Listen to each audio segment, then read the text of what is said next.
What's happening, everybody? Welcome to another episode here, the Desai Guys Football Forum. I'm one of your co-hosts, Storm Desai, joined as always by my good friend, my good buddy, the other half of Desai Guys, Mr. Tad Desai, or should I call you G.I. Jane? I knew that's where you were going. I knew it, G.I. Jane. I knew it. I wasn't sure. I knew it. It was either G.I. Jane or Ellen Ripley. I knew it was one of Ellen those Ripley's two not a bad one that either, you were going to I go thought for. the G.I. Jane would be a deeper cut compared to Ellen Ripley. I absolutely knew you're going for G.I. Jane, but I thought that might have been too much of a deep cut. I fucking knew you were going there. See, I thought I'd go with the deeper cut because, I figured the Ripley one is a little bit more obvious, but yeah. It's a good look. It feels nice. It's just like, I'm about to save a fortune on shampoo. Yeah, no, that's true. Or I also could have done, I forgot the name of her character, but Natalie Portman from V for Vendetta. Oh, God, what was her name? Evie? Sure. I think it was Evie. But yeah, no, that's a good one too. Long time ago. V for Vendetta. See, that would have been a deep cut. That would have been good. I feel like that's more recent than G.I. Jane. I bet you not a lot of people know about G.I. Jane. G.I. Jane was like, what, late 80s? No, it was 90s. It was 90s. Was I remember 90s? seeing that. Wow. I remember seeing trailers for it in elementary school. So G.I. Jane may be as old as I am. Oh, 100%. Yeah, that's very accurate. No, it was so funny. Too. That is so funny. To give our viewers a background, info is I could tell you were gearing up for the joke as the episode started. I knew. I was like, all right, this is either a G.I. Jane or an Ellen Ripley joke. And I fucking knew it was going to be a G.I. Jane thing. Fuck you. Who was G.I. Jane? Was it Demi Moore? That's what I said. Demi Moore, yeah. Okay, yeah, there we go. I'll take it. She's hot, so I'll take it. Yeah. Time. Whoa! A little ageist on the side, guys. But obviously, with the breaking news of Tad's new haircut, obviously here, we also have some recent fantasy news that I think we definitely have to address at the top of today's show. We have some running backs. I mean, I know we were talking about that a couple weeks ago, Tad, about just running backs. This is the talk of the NFL and the league overall. Just like running backs not getting valued the way that they should be. Tony Pollard, Josh Jacobs, all these guys playing under the franchise tag and whether they're going to get a long-term contract. But yeah, now we have recent signings of two free agents that were on the market for quite some time, two veteran free agents. And let's actually start with Gotham City here. Let's start with New York and go with Dalvin Cook being officially a member of the New York Jets. And so just getting a few of the numbers here, Tad. So he signed a 1-year deal worth $7 million, but with incentives that could bump all the way up to $8.6 million. This is currently makes him, as of 2023, the 9th highest paid running back this year. He is tied with James Conner, of all people, with that amount there. That is an upset pick right there. And this is actually the highest amount without going into the double digits, because obviously you got your Christian McCaffreys and your Austin Eckler's and some other guys that are the double-digit mark. But yeah, he is actually the 9th highest paid coming into this year at the running back position. So, Tad, I know we sort of talked about this for a while, that it was sort of like leading that, Miami seemed like it was a good chance that they were going to sign him. The Jets were definitely one of his visits as well. Seemed like he obviously wanted to go with the Jets, sort of make it like, we've talked about this before, but the the Philadelphia team with Vince Young and like all those guys called them the Dream Team. Is this like Dream Team 2.0 in New York now? Like with all these guys here, like is that a reason why you think he signed with New York? But I mean, just overall, just what do you think of it officially being done that Dalvin Cook is now a member of the New York Jets? This hurts. I hate doing this, but this is a time where I need to admit I'm wrong. Yeah, I thought the whole New York Jets thing was a smokescreen. I even mentioned this on Chauncey Elise's podcast where it's like, no, he's not going to the Jets. This is a smokescreen to up the Miami's price. I honest to God, and I will go to the grave with this, I really think that is what this whole thing was. And then Dalvin Cook finally was like, okay, Miami's just not meeting my price. Fuck it. Let's go to New York because they are such contenders. Now, with the whole, are they the Dream Team 2.0 thing? I'm worried. I'm worried they might be because it's just like everything seems too good to be true. So I'm a little worried about just how this running back committee is going to work between Michael Carter, Breece Hall, and Dalvin Cook. But the more I looked at it, actually, I was pretty shocked. Is because if you look at Dalvin Cook, where he will be on the depth chart, Breece Hall is still on the PUP list, the PUP list. Actually, let me correct you there, Tad. He was actually activated today. So literally, they signed Dalvin Cook yesterday, and they activated him today. Go. So yeah, they're both healthy and active.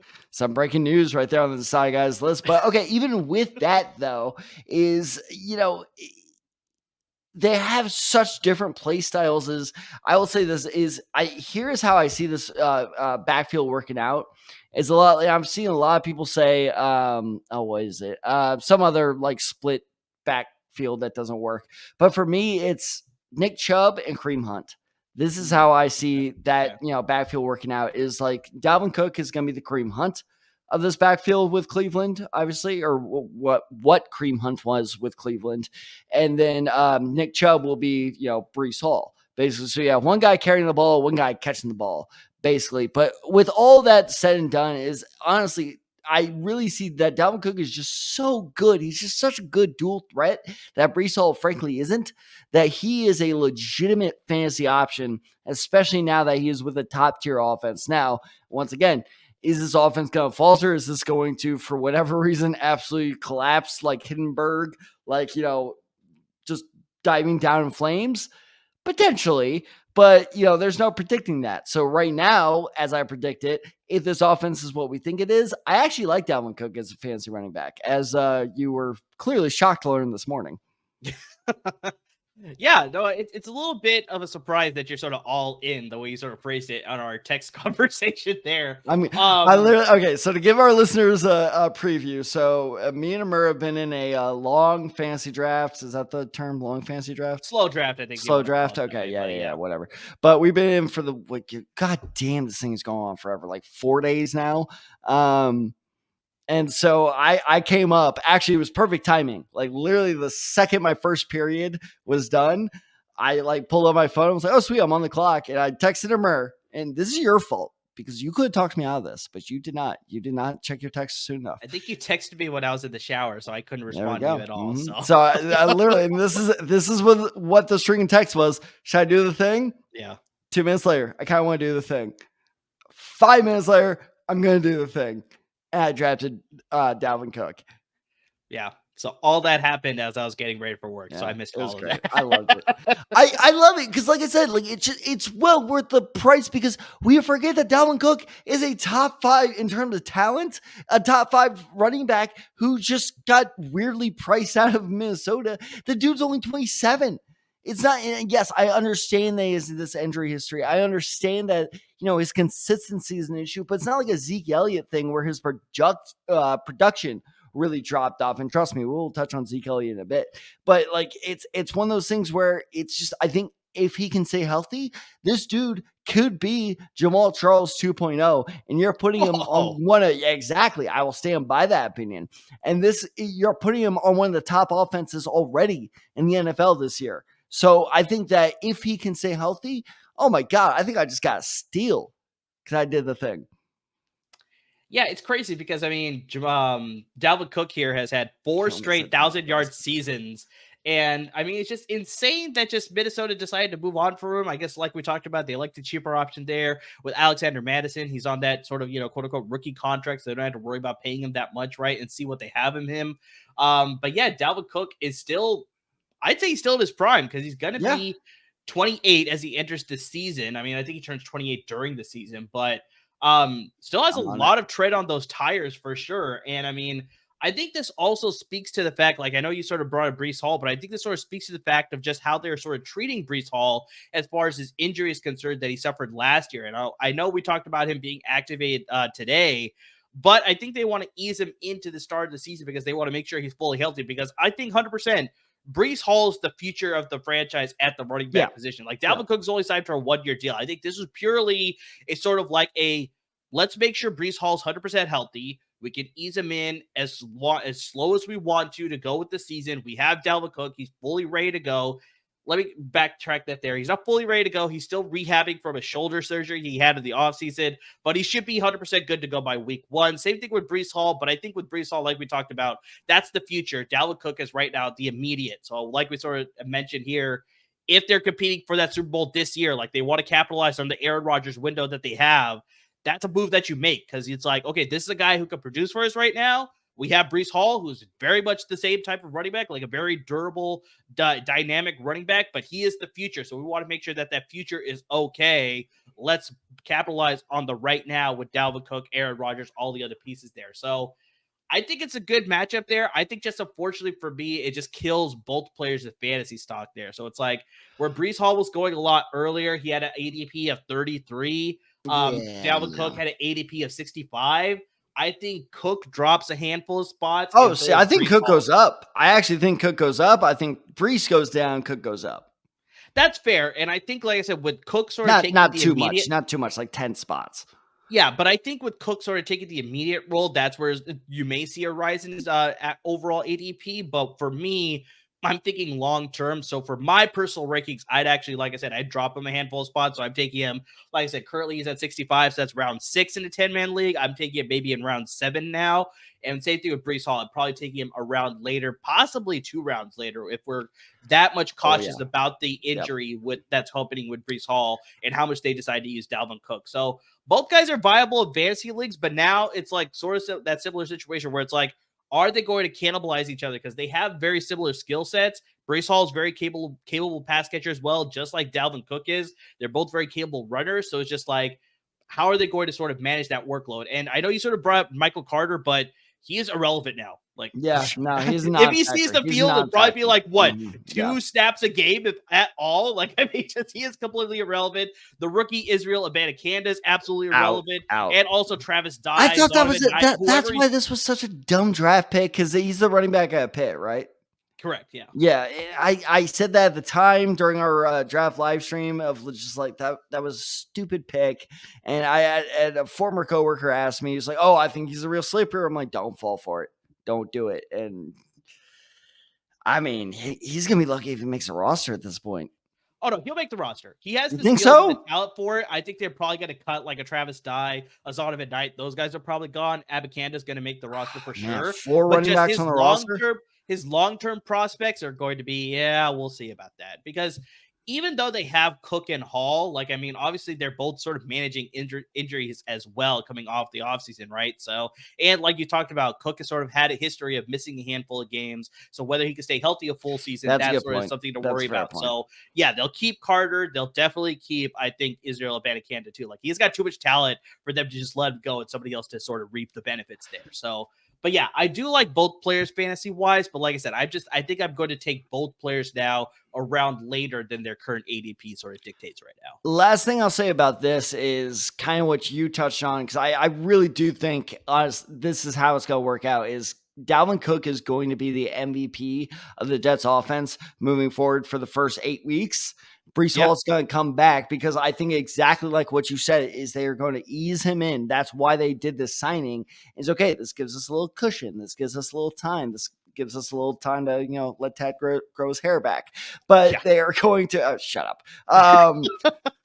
But I think that once Breece Hall comes back, like full form, in the week 8 or week 9, then Dalvin Cook's stock is going to drop a little bit. But that's why I drafted him in, I think it was the 9th round, I want to say, is because like I'll take a running back for the first 9 weeks. Sure, I'll take a number 1 guy. And if he like starts dropping off, okay, then but that's the whole thing is you need to be prepared to have a backup plan for that. And what's my backup plan? Is Dameon Pierce, who I took 3 rounds before that. So it was kind of like, hedging my bets a little bit there because I'm not totally confident in Dameon Pierce. I'm not totally confident in Dalvin Cook. So take 2 backs you're not totally confident in. Hopefully one of them works out. So that's how it goes. But no, I would not go all in on Dalvin Cook in terms of like this guy's going to carry my fantasy team. But if you need an immediate bit, if the draft is not going your way, and you just need a running back to kind of like just band-aid until you can figure out a trade, which by the way, you can listen to us or hit us up at the Desai Guys on Twitter or Instagram, or at TadDesai94 on Twitter. You can hit Umber up as well, but he's not so good at trades. We keep that to ourselves. But I don't make as many trades as you. So yeah, 100%. well, I'm not exactly. as good as trades as well, you that's why I'm better at. I will concede to that. Yeah. Okay. There we go. So yeah. So no, I think if you need like an almost immediate Band-Aid, Dalvin Cook is the guy to go. 100%. But like we talked about, there's two veteran running backs that have made recent years. How did this happen in the same weekend? How did this happen? They're both in the AFC East, surprisingly. How did that happen? So Dalvin Cook is now a member of the New York Jets, which you just covered, and now Ezekiel Elliott has joined the New England Patriots to supplement their running back depth chart. He has also signed a 1-year deal worth only $3 million, but he got a $1 million signing bonus. So technically it's $4 million. And with incentives, it could bump up all the way to $6 million. So still a little bit lower than Dalvin Cook, surprisingly. And maybe you see the trend. Yeah, maybe not so surprisingly, but you look at that running back room, and just maybe I think they could have supplemented with a better running back. He probably could have garnered maybe a little bit more. Yeah. Surprisingly low given the position, not surprisingly low versus Dalvin Cook. Exactly. But yeah, I think they brought him in as a veteran presence. Obviously, they have Rhamondre Stevenson as a starting running back. Damian Harris has now left to play with the Buffalo Bills, so they lost that sort of punch there. Yep, he's a member of the Buffalo Bills. Yeah, I think they have a lot of young running backs. They have J.J. Taylor. They have Pierre Strong. They have a bunch of other guys that are just like, they don't have the experience that Zeke has being that bell cow running back that he was in Dallas. And so he's definitely not going to be that same running back here in New England, but I think he's sort of going to bring something that New England probably prioritizes, especially if they're trying to develop Mac Jones. Ezekiel Elliott's one of the best pass blockers at the running back position in the NFL. And I think you need that, especially when you're trying to make sure you can get the most out of this offense. They obviously hired Bill O'Brien to be the offensive coordinator this offseason. So that's obviously one more plus. And then, yeah, they need that extra Bill pressure. O'Brien is a Patriot? That one you knew. You're just making a bit here. Well, I knew he was a Patriot. I honestly God did not know he was back with the Patriots. Yeah, no, he is their offensive coordinator. So obviously they want to get the most out that they Wait, can. It's not Matt Patricia anymore. That's a shame.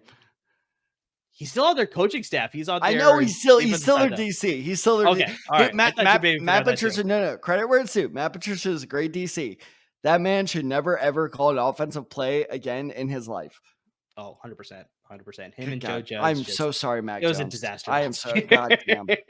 We're not even Patriots fans, and we still feel bad about that. Yeah, exactly. So veteran move there to sort of supplement the running back room. He's definitely going to get some touches. But before I sort of get into my notes here, Tad, I'm going to pass it to you here. But just like, what do you think about Zeke joining the Patriots? And just like, how do you feel about it fantasy wise as well? So I can't help but laugh because what you said is absolutely correct. I'm not saying what you said is wrong, but you know what has zero fantasy value when it comes to running backs? Pass blocking. No, that's true. I don't care. As a fantasy manager, I could give a shit if you're a good pass blocker. But you can sort of tie it into that if he's in there on passing formations as a sort of like last ditch effort, if he needs to scoop out and get into the flat, Mac Jones can sort of fight him out there. So it's since it'll be in more passing formations, that sort of leads to potentially. Exactly. I don't think for sure. 100%. No, that's a very fair point. Is like, yeah, if you are a better pass blocker, you're out there on the field more, and if you're out there on the field more, that means more opportunities to do something. Like that's a totally fair conclusion to reach. I have one word to describe. So with Dalvin Cook, it's a little trickier to figure out because it's just like I don't know what his role is going to be, or how many touches he's going to get. It's very Dalvin Cook is a total gamble, right? With Ezekiel Elliott, I have one word, and that one word sums up his entire value right here. It's not bad, but it's just what he is. Are you ready for this? Streamer. Yeah. So what he is, he's a streamer. He is a touchdown dependent streamer. And let me tell you why. So I looked up some advanced stats on Ezekiel last year. And of course, like all these things of like, oh, his running percentage was down. His yards per carry were down. Yes, he is no longer a number one running back. We all know that. That's why Tony Pollard took over in Dallas. And that's why Dallas decided to move on from him. But I will say this. These stats shocked me. Zeke had a nearly 70% conversion rate on first down or touchdowns in short yardage situations. Meaning, in short yardage situations, he either got a first down or a touchdown in 70% of the times he was given the ball. And then in 72% of third downs, he converted them either into a first down or touchdown, which tells me, all right, why is Zeke no longer valuable as a number one back? Because he's a trucking back.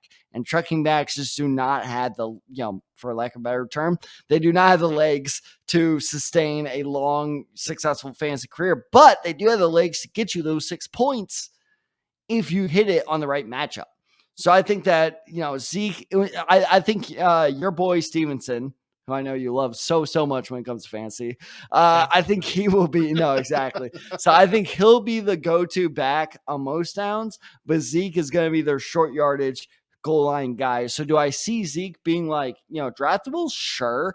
But in the way later rounds, in the last 3 or 4 rounds, if you draft him thinking New England's going to revive his career and he's going to be Lawrence Maroney. No, don't do that. Don't do that. I'm advising you against that right now. Doctor's orders. Just don't. Nope.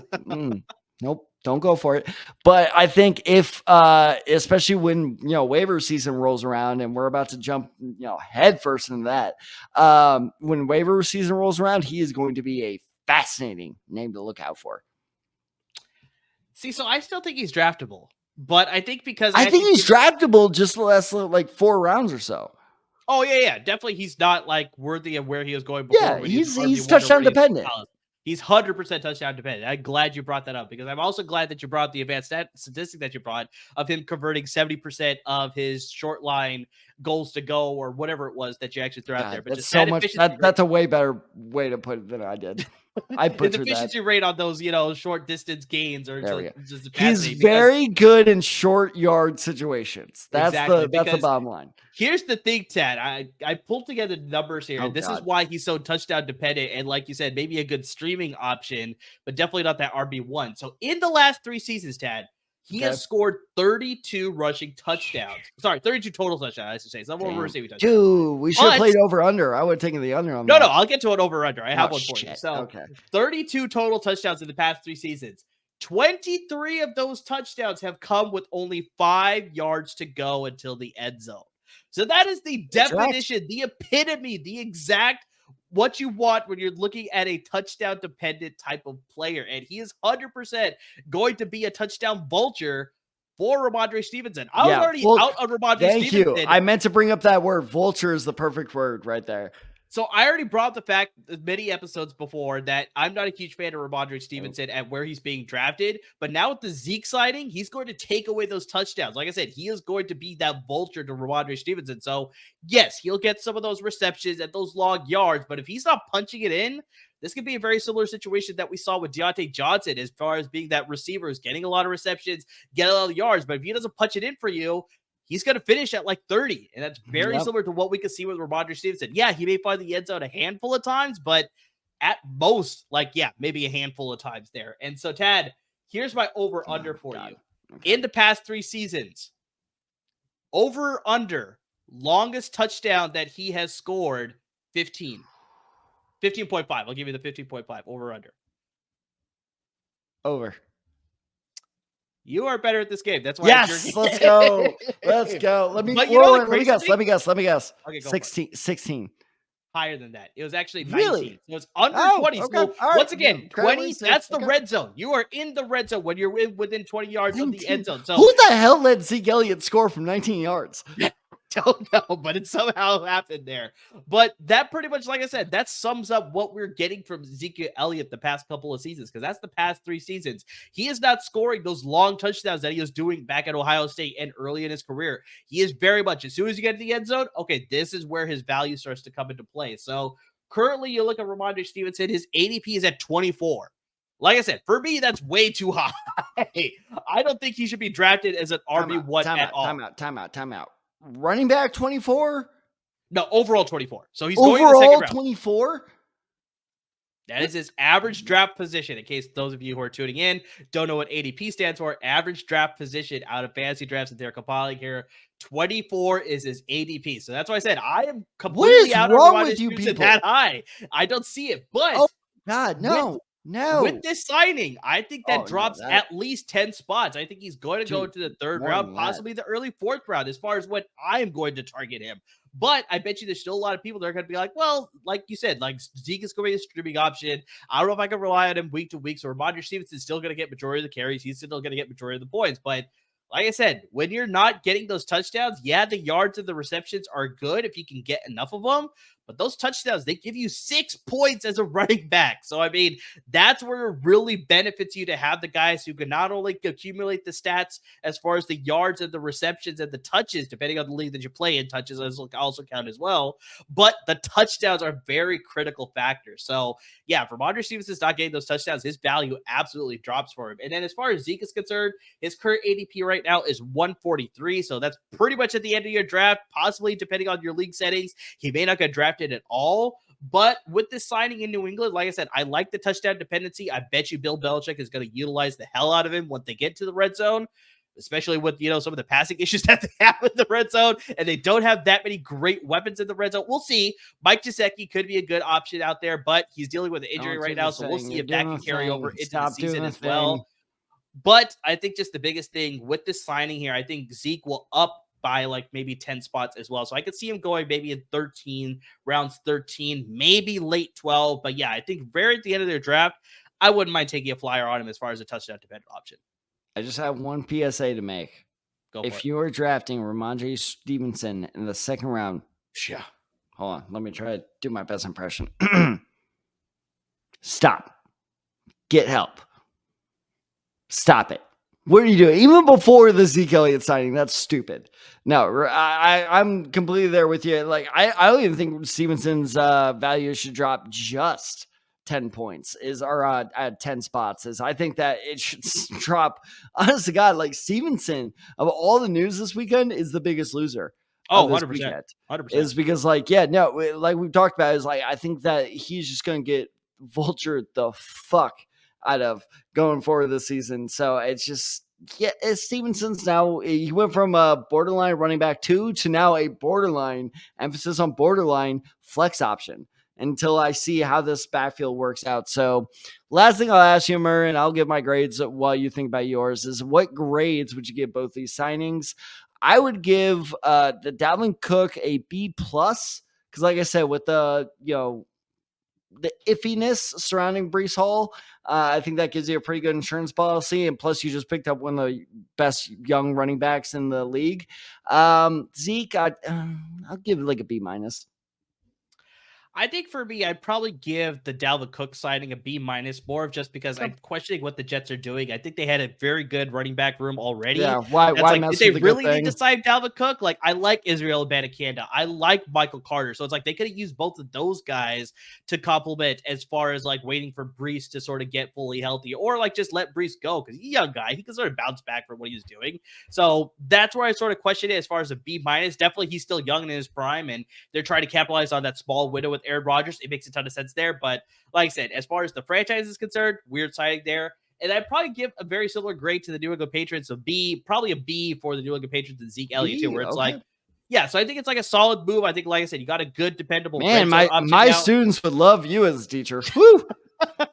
This is why I'm not a teacher. Maybe I'm a little too generous here. Yeah. So I think just getting into the red zone, that's really going to benefit them. They obviously struggled on offense, so this sort of gives them a little bit more credibility. Like we talked about, if they want to shore up that passing game, they keep him in on passing downs, give Mac Jones an extra blocker, obviously, in the backfield there to sort of give him extra time to hopefully find his receivers and move the ball down the field through the air as well. So, like I said, I'd probably get B- for Dalvin Cook and the Jets, B for Zeke Elliott and the New England Patriots. So, yeah, not bad. Not bad. Fair enough. All right, so we got into the recent news here, but we definitely had a topic at hand that we wanted to get into. And you can see by our little banner here that you probably look at it and probably be like, 2023 fantasy lottery tickets. What the hell is that? Because I know Tad is questioning me. I asked that question twice. I asked that question twice. I was like, I'm still kind of confused. So essentially what I think I did the assignment right. We're about to find out. Yeah, based on what you told me before we started recording, I think you're all right here. Oh, So, thank Christ. Okay. but essentially, what I wanted to find fantasy lottery tickets are, like Tad sort of put it to me, like when he was asking me, he's like, this is a very deep sleeper, but essentially this is a player that you could take for practically nothing. Essentially, like when you're buying a lottery ticket, Or pick up on waivers. Or pick up on waivers. Exactly. Some of these players are a very good chance that they'll get undrafted in most of your fantasy leagues as well. But like I said, it's a low cost investment, but the potential of the return, it could be pretty high, medium to pretty high. So it's exactly like when you buy a lottery ticket. You spend 5, 10, maybe $20 on a lottery ticket or lottery tickets, and you're hoping to win the big prize, right? So this is very much the same thing where it's like you take a chance. Hopefully you can strike it big with some of these guys that everybody else is probably going to be overlooking. But if it returns the investment that you're hoping for, they can make a huge difference for your fantasy roster. Yep. So that's exactly what we're going to be getting into with a couple players that we both have picked here. So Tad, now that you fully understand the assignment on the podcast, but like I said, I think you did your homework pretty well. You got your notes done pretty well. We talked about the players that you chose. I think you chose some good ones here. Who is the first lottery ticket of the fantasy season that you're sort of picking here for 2023? Okay, so well, first off, if this player is being drafted, this is why I made the clarification of like waivers as well, because if this player is being drafted as well, if this player is being drafted in your league, you need to hit me up because you need some help. Cole Turner, out of what college, Amir? Well, we talked about this pre-recording. Well, I know. I'm trying to keep the bit going. Damn it. Okay, all right. With what team? Oh, currently he is with the Washington Commanders. There we go. What round was he drafted? Oh, that you may have gotten. There we go. Mm-hmm. I want to say the 6th round. Ooh, so close. 5th round. 5th round. Dang. I know it's a day 3 pick. I was debating 6th and 7th, but yeah, 5th totally surprised me there. All right. So Cole Turner, the tight end out of Nevada, drafted in the 5th round of Washington. Most of you, let's be real, have never heard of this guy. And it's just like, why the hell would I ever consider him as a fantasy option? Well, I'll tell you why. Is first things first, Logan Thomas is currently ranked as the first string tight end in Washington. Amir, over under, let's go 3.5 seasons that Logan Thomas has played in his career, full games. Oh, all 16 or all 17 or whatever? Yep. Under. You are. Whoa, look at that. You are. With Logan Thomas is pretty easy. Wow, that was an easy one. That was a gimme. That was a gimme. So impressive, though, because you've dropped quite a few gimmies. But yes, no. So Logan Thomas has not played a full season since 2020. And Cole Turner is now the second guy behind Logan Thomas. He is 6'6". A very physical type of tight end. And you may be wondering, why am I bringing this up? Is because who is Washington's new offensive coordinator, Amir? Eric Bieniemy. And who loves very physical, athletic tight ends, Amir? Eric Bieniemy to an extent. And who apparently do all of his players hate? This one I don't get. That's a separate issue, but yeah, we'll get to that in another podcast. But anyway, The point being is Eric Bieniemy knows how to make the most out of big athletic tight ends. And like I said, I know what a lot of people are saying, well, that's Logan Thomas. And it is Logan Thomas. It's fair. But I don't think he is trustworthy of carrying an entire season. And I think once Cole Turner steps in, he could potentially take that job over because it's the NFL, man. When you go down with an injury and someone steps in and proves they're better than you, they have the job. Especially, and here's the thing, it's not fair, but here's the reality. He's cheaper.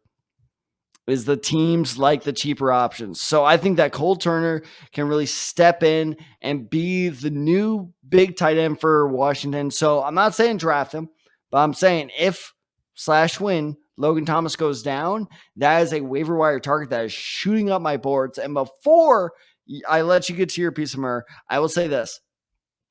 Washington's already played a preseason game. In that game, Cole Turner had 4 catches for 31 yards. Something worth looking out for. So if Logan Thomas goes down, Cole Turner, I'm going for him immediately. See, that's not bad. I really like this one as a deep sleeper, but I also like Logan Thomas as a lottery ticket. Logan Thomas isn't bad, but it's dependability. But that's exactly what it is. So I think it's exactly like you laid out, where it's like if this guy can sort of fit into the system that Eric Bieniemy has put in place, be that sort of Travis Kelce of Bieniemy's offense with the Commanders, and he could absolutely tear it up, then that's a guy that's also probably going to go undrafted in your fantasy leagues as well. But like you said, he just hasn't been healthy. So he's very much like you want that sort of handcuff option with Cole Turner. So if Logan Thomas were to go down, it's like very much you want to prioritize getting Cole Turner off the waiver wires then in case you decide to sort of take that chance on Logan Thomas. But both guys are very dependable. I could very much see Cole Turner sort of supplanting. That's the word I was looking for, not supplementing. Supplanting Logan Thomas as that primary tight end because if I remember correctly, Tad, but he was drafted in 2021, right? Or was it 2020? 2022, I believe. Oh, was it 2022? Okay. It was a recent draft, and I remember he was one of the top tight end prospects to begin with. So I liked him a lot in the draft process. I remember that. Yeah, so I think he could bring a good skill set to the position. So yeah, if he does end up taking over that primary tight end receiving duties in Washington, like he's very much can sort of take it and sort of be very successful. 2022, I was correct. 2022. Okay, very good there. So yeah, I think 100% there that I like Cole Turner, but it wouldn't surprise me if Logan Thomas, he plays really well as well. That's a good one. But just if he gets hurt, that's the big thing, which has sort of been the case lately. That yeah, if he gets hurt, Cole Turner is a very valuable handcuff. And I will once again do the shameless plug is if or not, you know what? Fuck if. When drastic injuries happen throughout the season, you're like, oh my God, my roster is doomed. What do I do? Well, I'll tell you what to do is tune in to Desai Guys because starting kickoff in just 2 weeks from now, almost 15 days away, is we will have our weekly waiver wire targets ready for you where we factor in recent injuries, recent cuts, trades, everything else. So if you are looking for mid-season fantasy advice, we got you with our waiver wire target episode. I also believe, don't we do a free agency episode? We do waiver wires, we do start sits, we do DFS, we start sits may sprinkle in some free agency stuff as well. But I mean, yeah, we got you covered. I think that's the main thing. So bottom line is yes. So whenever the injury happens, so let's say Logan Thomas does go down, you're like, do I still trust Cole Turner? You can tune in and listen to me say yes for a half hour. Exactly. 100% there. So I'm going to get to my lottery ticket player, at least one of them here. Kenneth Gainwell, running back with the Philadelphia Eagles. So obviously there's all the... You trust him?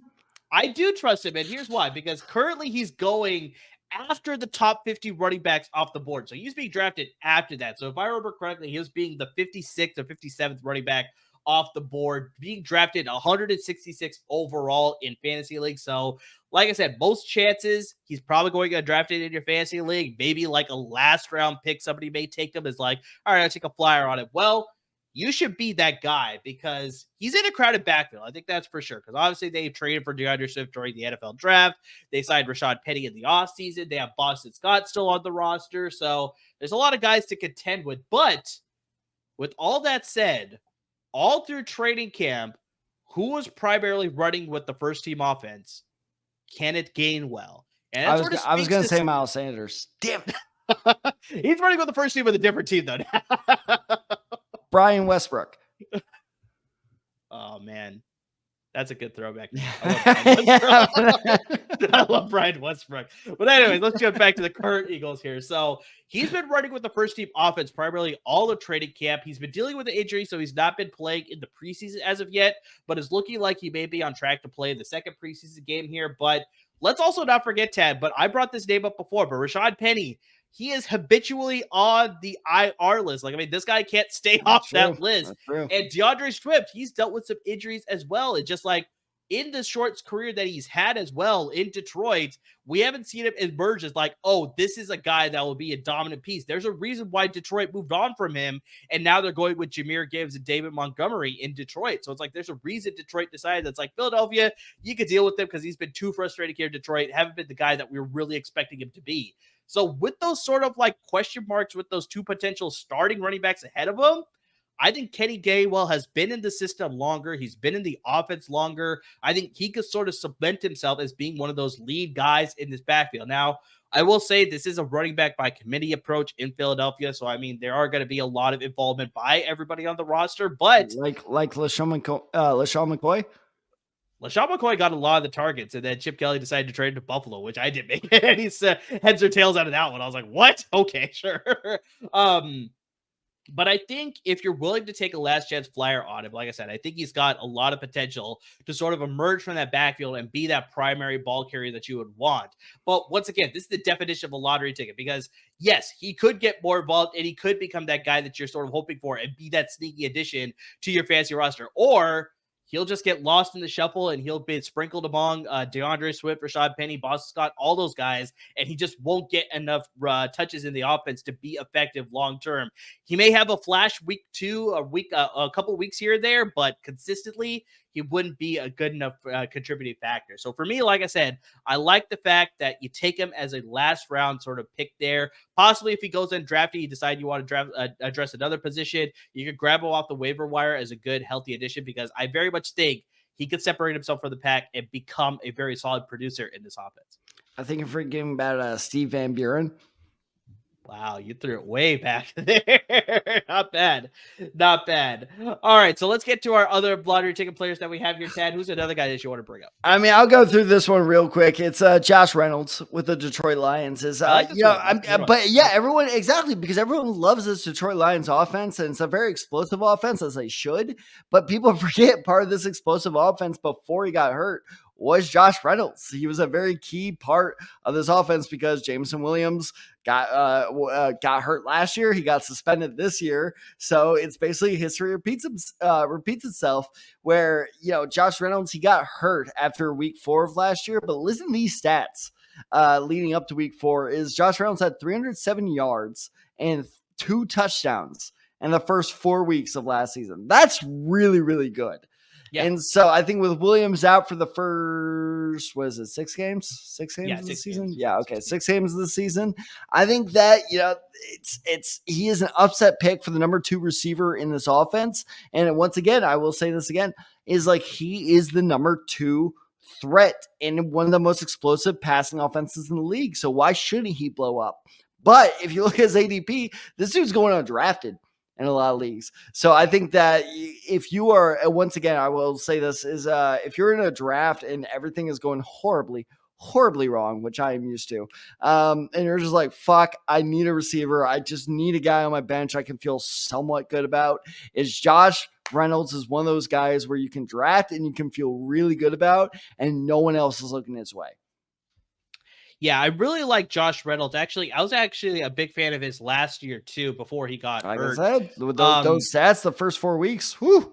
It sort of speaks to this because I think I brought this up before in our podcast last year, but Josh Reynolds played with Jared Goff in Los Angeles with the Rams. So you sort of have that chemistry that carries over from Los Angeles over to Detroit now. So I think you sort of see that as far as like Goff is like, okay, this is a guy that I'm used to practicing with. I'm used to fighting him. I built that chemistry already. So he's going to look his way more often. The timing is already there. Whereas opposed to like Rhamondre St. Brown, Marvin Jones is now back with the team. I think he's still got to build that. I know they're sort of in training camp and preseason games or what have you, but it's still takes a little bit of time, whereas he's already done it with Josh Reynolds for a handful of seasons in Los Angeles with the Rams. Now you come over to Detroit, it's already there, so it's already established. You can sort of look his way a little bit more often. So yeah, 100%. Like if it takes a little bit more time for Marvin Jones to sort of develop that chemistry with Jared Goff, Josh Reynolds will 100% step into that sort of secondary role, third role, whatever it is, and sort of get sort of those, looks his way. Like I said, Jared Goff will look his way a little bit more consistently after off looking Rhamondre St. Brown, obviously,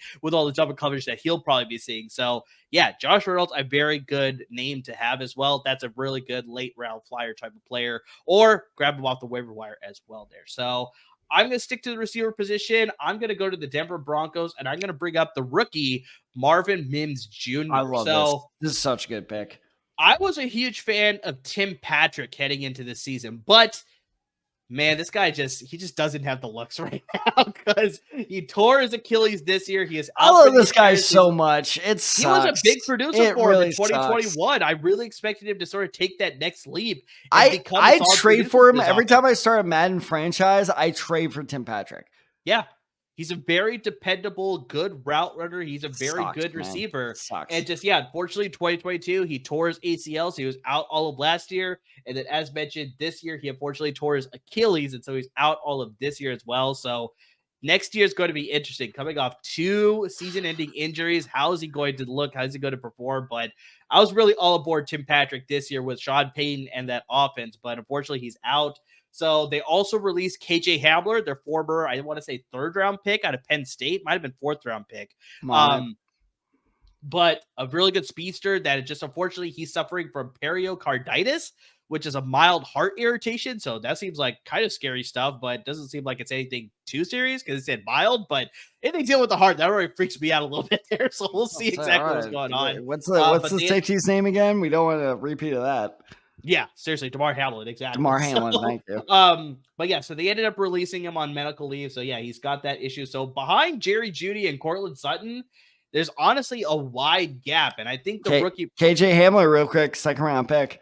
2nd-round pick. Wow, I didn't think it was that high. Okay, 2nd round, 46 overall. So that's kind of a big deal that you're releasing a 2nd-round pick. Now, obviously, these are health issues, so it's not because of his talent or anything like that, but just health issues. So hopefully everything clears up and he's good to go. He could come back either with the Broncos or another franchise. But yeah, behind Jerry Jeudy and Courtland Sutton now, there's quite a big wide gap as far as the talent level.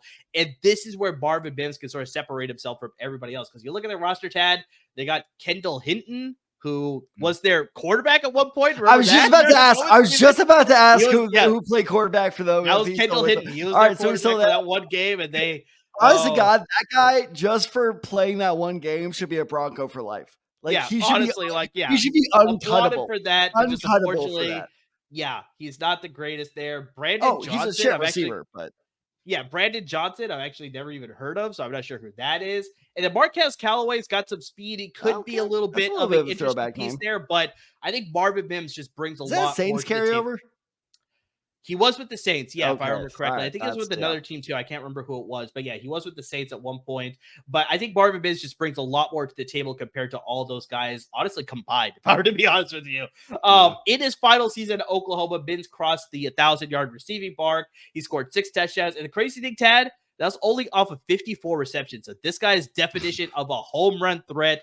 But the good thing, too, is that what I saw during the combine, what I saw during his tape as well, he's a very good route runner. He's got plays after the catch. Like, he's willing to make plays after the catch and just off the line. It's like somebody shot him out of cannon. Like, this guy's got immediate burst. He could get down the field very quickly. So I think you pair him up with what you have, Courtland Sutton and Jerry Jeudy on the other side. You put this guy in the slot, it's hard to stop these guys. I think he could be a very dangerous there. Honestly, what I could see him being is I could see him sort of being that Robert Meacham or Brandon Cooks role that Sean Payton had. Sean Payton. I agree with that. I think Marvin Mims can fit that role very well, and he could do a lot of damage. But the crazy thing here, Tad, is that he is probably moving up draft boards because of the Tim Patrick news, obviously. I know that happened like about a couple of weeks ago. Maybe I think it was closer to a month ago, man. It's been a while, but I know he's moving up boards because he was a highly drafted rookie and sort of a highly touted rookie as well.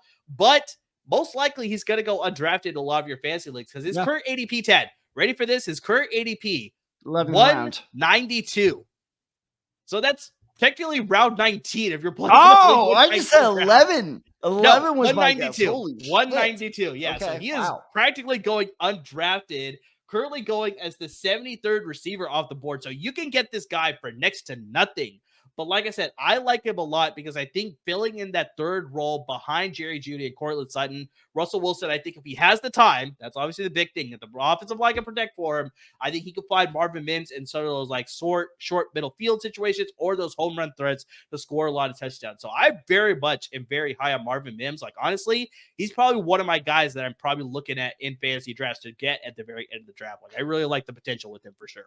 Yeah, so, I'm going to do a little toot my own horn thing here, but, I'm very narcissistic.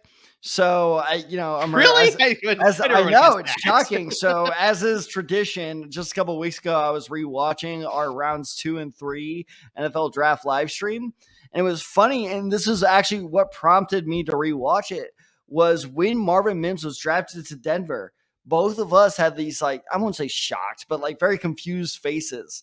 And at the time I was like, okay, I bet you Tim Patrick or KJ. And I said this, Tim Patrick or KJ Hamler, one of them is gone. I'm like, one of them is not going to make it. Like, this is a draft to replace a draft pick to replace one of them. I think that was a draft pick to replace Hamler. I think they obviously did not expect Tim Patrick to go down. But regardless, at the time, we were like, this is very confusing. But if he steps up, this will be very good. That's what both of us said at the time. So, hey, pat on your back, buddy. Pat on your back. We call that. We call that. So no, and you say Robert Meacham or what was the other comparison you had? Brandon Cooks. Brandon Cooks. I got another one about to one up you. What about Tre'Quan Smith?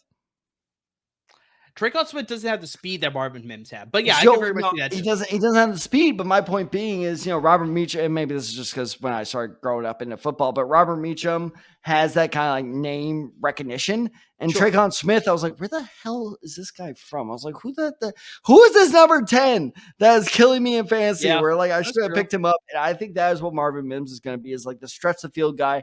I don't expect him to have, like 7 receptions for 80 yards a game, but I do expect him to have 3 catches for 40 yards and a touchdown. And you're like, God damn it.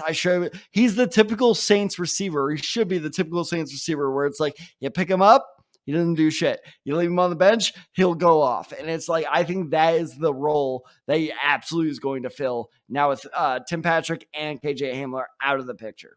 Well, Ted, it's funny you actually bring this up because this is actually brought up when his profile that I was looking at. But his first game as a freshman in Oklahoma, his stat line was 3 catches, 80 yards, and a touchdown. So, I mean, if he's doing that in his first year in college, he could very much do the same thing in his first year in the NFL. That is 100% what I expect to have him his rookie year. 100%. Yeah. So I think the receptions are going to be low, but I think the touchdowns yardage is going to be high, 5 to 6 range. So, but yeah, I think the yardage will definitely get you some points as well. But just once again, that's why it's a lottery tick player, because flex option. He's a good streaming flex option. Yeah, I think that's the case with most of these players, where it's like I think you could consider them as streaming flex options. Possibly we could see more, but it's like that's why they're lottery ticket players. It's like you're going to spend next to nothing to get these guys, but hopefully the return is going to be very, very valuable for you. Or if you're a psychopath and play a 14-man league, he could be a good wide receiver too. I'm never going to forgive you for that. Hey, you didn't have to join. It was miserable. It was miserable. To join.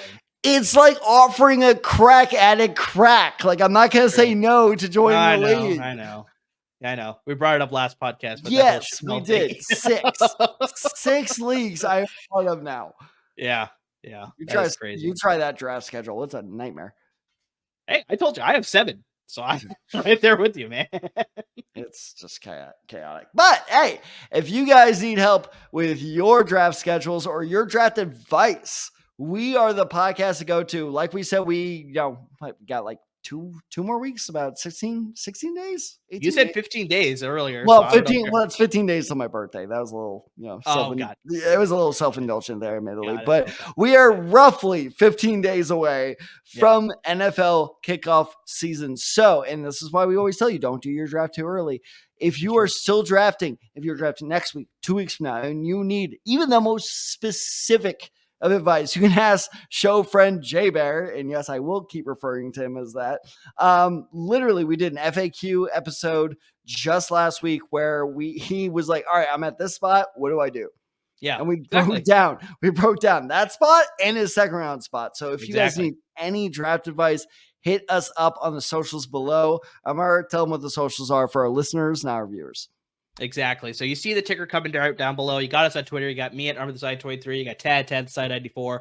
Got the show handle at the Desai Guys, and of course on Instagram at the Desai Guys as well. So we're going to be dropping all of our position rankings, but I think should all be up there by now. In case they're not, Tad, just a reminder for you to make sure you do that. But I think most of them are out there. As we get through the season, we'll be dropping our DFS value picks like we did last year. We'll be dropping our betting picks about those. like we did last year. So, I mean, in case we miss an episode, we always got you covered with the start sync graphic in case we can't get you with an episode. But guys, make sure you're following all those social media handles. Like Tad said, ask us your advice through the season as well, not just during the draft season as well. Point. So, ask us with waiver wire help and start sit help. And like you said, bug Tad for trade advice help, because he does a trade practically every single week in his leagues, it seems like. So, I mean, he's got advice for you, so he can definitely help you out there. You need help, obviously, once you get to the playoffs. Who should you start the fantasy playoffs? Who are good guys to pick up during the fantasy playoffs? What should your punishment be? Like, I mean, we can help you out with all of that. So, guys, please don't be afraid to interact with us and ask us those questions, because we're here to help you.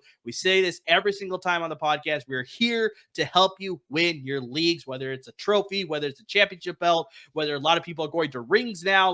Whatever it is, we want to help you make sure you win all those different things. And the best way you can do that is also make sure you subscribe or at least to your podcast, whether that's on Apple Podcasts, Spotify, you can listen to Google Podcasts, you listen right on the LFB website as well. Tons of options. Just hit that subscribe button. Always be up to date with our podcast. If you're watching us on YouTube, we appreciate you. Make sure you subscribe to the YouTube channel as well, so you're always up to date with our videos. And please do us a favor. Make sure you're supporting our parent network, LAFB Network. Without them, there would definitely be no us. So make sure you're supporting them by subscribing, listening, reading all of their great content as well. They got you covered with LA sports, both at the college and professional level. They got you covered with the Chargers and the Rams at the professional level, and the Trojans and the Bruins at the college level. So yeah, lots of great content from them. We've been dropping articles all of August. We've been dropping articles on the LAFB Network website. Go and check out those articles. We'll be dropping articles all season long with waiver wire stuff, starts and stuff, trade advice, everything, you name it. We'll be dropping articles as well. So make sure you check out the website. But guys, everybody who's interacting with us, who's following us, who's listening, watching, reading, I mean, just anything and everything, guys, we really can't thank you enough. Dude, people are doing rings now? Yeah, I've seen people post rings, and I think maybe it's like the Aaron Donald effect because everybody was doing that, right? It's just like maybe people started buying the rings now. Right. Maybe and we Curry should, did it during the finals too, so it's like, yeah, it's catching on. We need to put that up to a vote. I'd be very down for a ring instead of a trophy. That'd be pretty baller. I think Alfred would be more inclined to mail a ring. You know what? Alfred's not going to mail me shit anyway, so it doesn't even matter. But anyway, anybody except for Alfred, as Amir said, please hit us up as the season goes on for any advice you need, no matter how specific, whether we address on the episode or whether we address on social media. I promise you, we will get to it. So as always, everyone, thank you so much for listening. Thank you so much for watching. And as always, everyone, please stay safe.